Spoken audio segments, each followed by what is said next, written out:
Olá, vamos para mais uma aula, né? Enfim, antes de qualquer coisa, é importante lembrar vocês, né, que para vocês procurar um lugar mais silencioso da casa de vocês, né, para vocês se concentrarem melhor, tá bom? Aí, esse local de estudos é interessante que já tenha todos os materiais que vocês forem usar, tá? Enfim, gente, a aula de hoje de produção textual, né, ou de redação, na verdade é mais assim, eu falando, né, os principais erros das redações, né, de maneira geral, tá bom? Para vocês aprenderem, né, a identificar esses erros na própria redação de vocês, né? Eu já tinha falado sobre isso, é importante, antes de vocês mesmos escreverem a redação, vocês conseguirem se organizar, né, organizar os pensamentos de vocês, né? Pode ser só na cabeça, pode ser no papel, né? Eu aconselho que seja no papel, tá bom?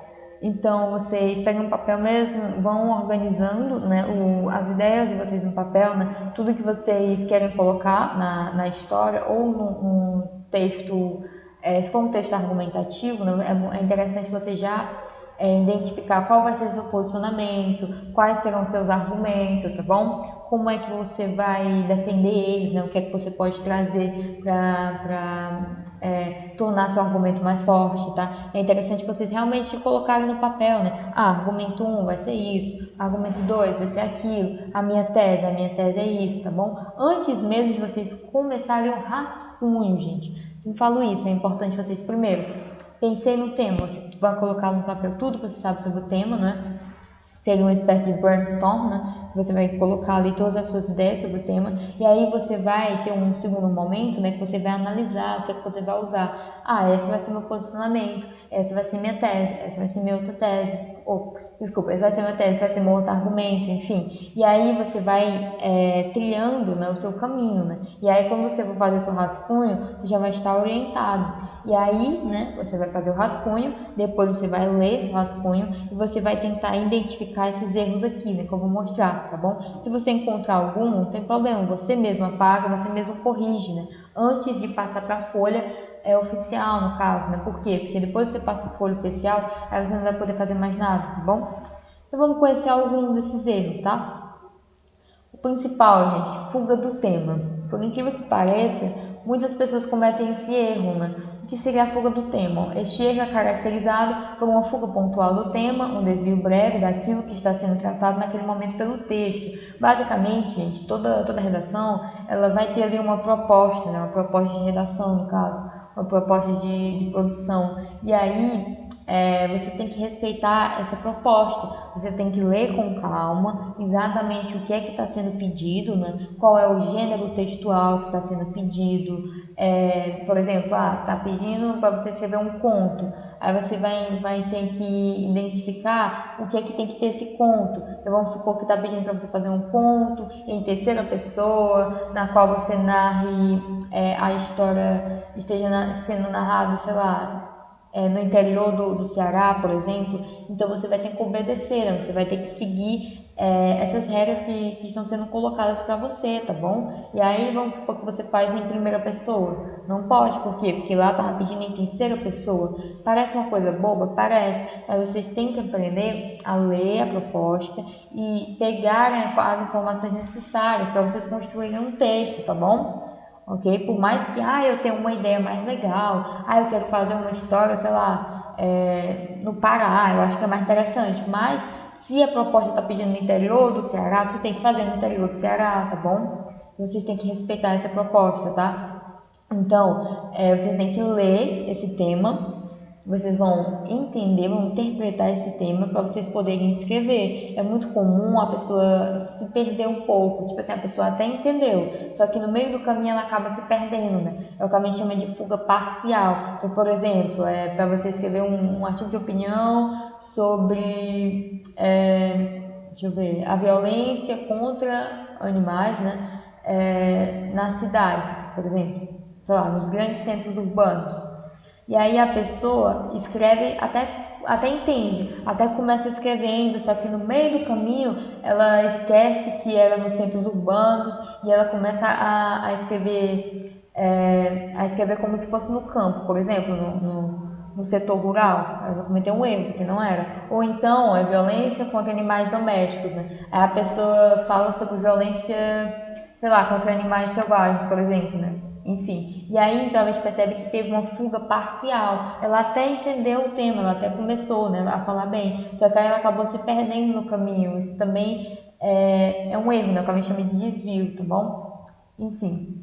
Então é importante vocês entenderem realmente, né, e seguir a mesma linha, né, você não pode se perder. Se o tema é violência contra animais domésticos nos centros urbanos, tem que ter tudo isso. Não pode ser só violência, não pode ser só animais domésticos, não pode ser só centros urbanos. Tem que ser tudo. Não pode ser qualquer violência, tem que ser violência contra animais. E não é todo animal, é animal doméstico. E não é em qualquer lugar, é nos centros urbanos, tá bom? É essencial que vocês entendam isso, tá? Respeitem a proposta, ok? Enfim, ideia vaga, como assim ideia vaga, né? Ideia vaga, por exemplo, é uma informação desencontrada, no caso, né? Quando algo não fica claro ao leitor. Então, por exemplo, você está lá escrevendo sua redação e aí você não detalha tudo, né? Você parece que esqueceu alguma coisa. Ou então você realmente deixa muito vago e não vai dar para entender, né? Isso pode acontecer tanto numa história que você esteja narrando, como também no texto argumentativo, né? Vamos supor que você começou a argumentar ali, só que você não defendeu direito, aí ficou uma coisa muito vaga, e aí você tem que sempre você tem que pensar, né? Será que o leitor vai entender? Será que isso faz sentido para o leitor? Tá bom? Expressão clichê. Gente, tem algumas expressões que a gente acaba usando no nosso dia a dia, né? Enfim, que a gente chama de jargões, né? Só que quando a gente coloca essas expressões no nosso texto, isso vai empobrecer o texto, tá bom? Por exemplo, você pegar um desses ditados populares, né? Enfim, quando você pega essas expressões, parece assim que você não tinha mais nada interessante para colocar, entendeu? Então, por mais que você queira usar essa expressão, procure colocar outra, né? Procure você mesmo colocar com as suas palavras, por exemplo, né? Você pode até colocar, mas coloque com as suas palavras, né? Que aí você vai mudar, não vai ficar essa expressão clichê, tá bom? Claro, você pode usar ditados, pode usar provérbios, principalmente no início do seu texto, né? Se for um texto dissertativo, como uma introdução, claro, sempre linkando com o tema, então você vai usar para contextualizar, mas, tipo assim, no meio do texto, você usar uma expressão dessa, aí fica pobre, né? Parece que você não tinha mais nada interessante para falar. E aí pegou uma frase pronta, tá bom? Coesão semântica. Coesão, na verdade, a gente estuda a parte, né? Porque é uma questão um pouco mais complexa. Mas eu só pontuar aqui, né? Porque é importante. Coesão também é um erro que é muito cometido, tá bom? É quando a ligação entre as ideias, né, e os argumentos não fica clara, né, ou é incompreensível. E aí, quando esse erro acontece. Basicamente é isso, né? Eu já falei um pouco sobre coesão, né?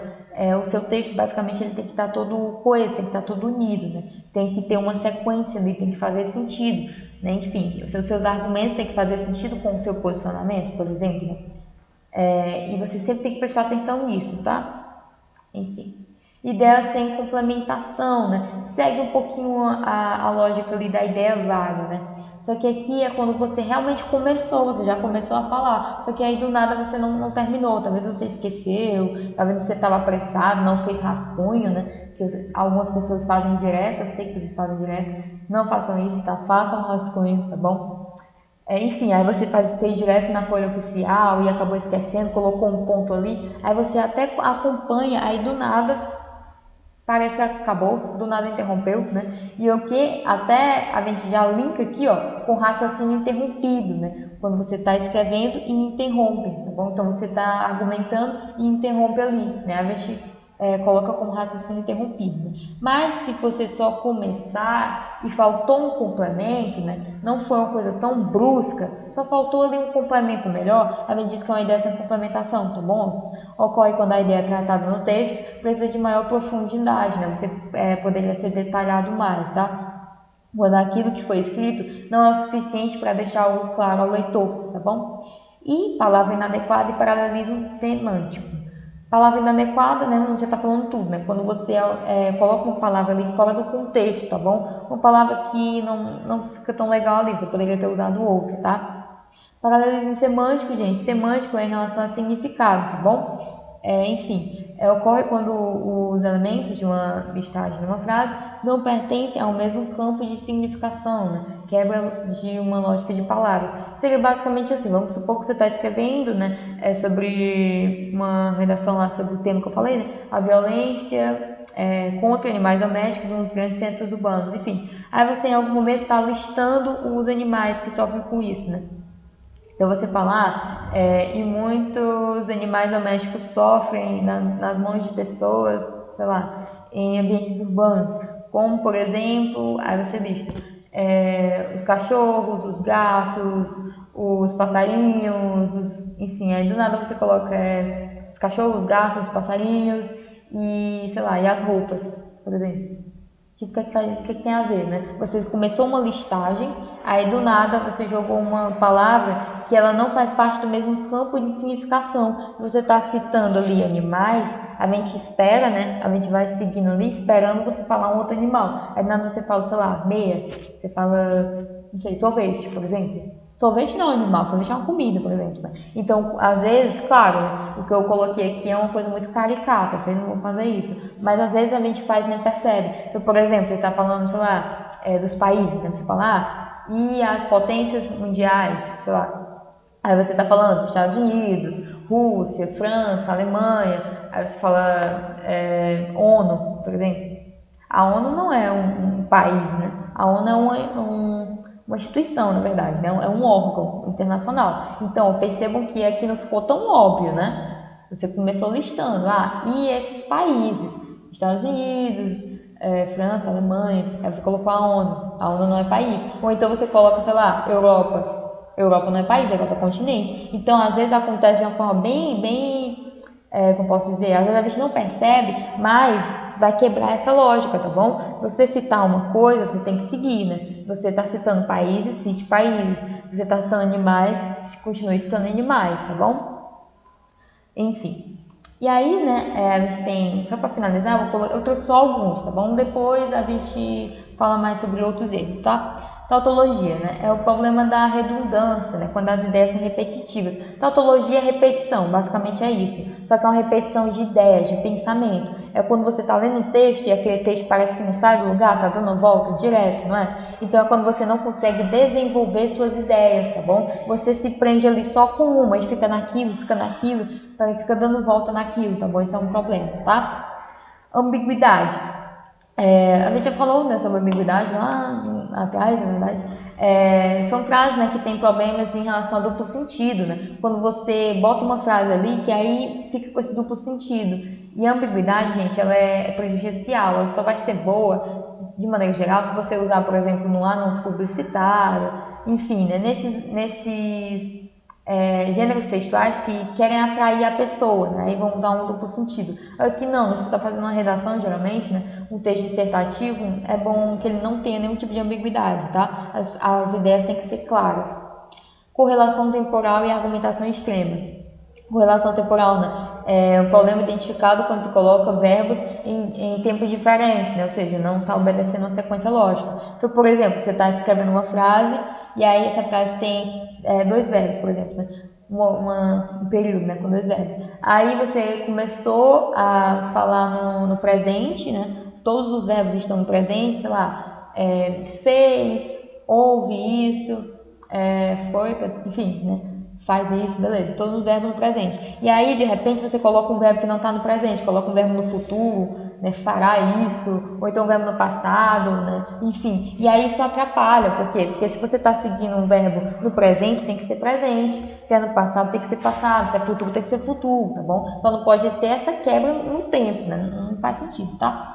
E a argumentação extrema quando você não está falando tudo, né? Você pega um argumento ali totalmente exagerado, né? Você generaliza muito uma coisa que na verdade é particular, né? Como se você soubesse ali de tudo, você diz, todo mundo é assim porque todo mundo é assim. Todo mundo que mora na cidade maltrata animal. Perceba, a argumentação extrema, como assim, né? Qual é o dado que você tem, tá bom? Então, seria isso, tá? Um probleminha também. Enfim, né? Foi mais para vocês conhecerem, né, alguns problemas que infelizmente acaba tirando os pontinhos da redação de vocês, tá bom? Mas, né, é interessante a gente conhecer, né, os erros para poder identificá-los, né, e não cometer de novo, né? Então é importante vocês aprenderem a identificar os erros para vocês não cometerem de novo na próxima redação, tá bom? Enfim, espero que vocês tenham entendido, né? Qualquer coisa vocês podem rever essa aula ou as outras aulas, tá? Acessem o site da escola e a agenda digital, tá bom? Vocês fazem os exercícios lá. E é isso, gente, até a próxima aula.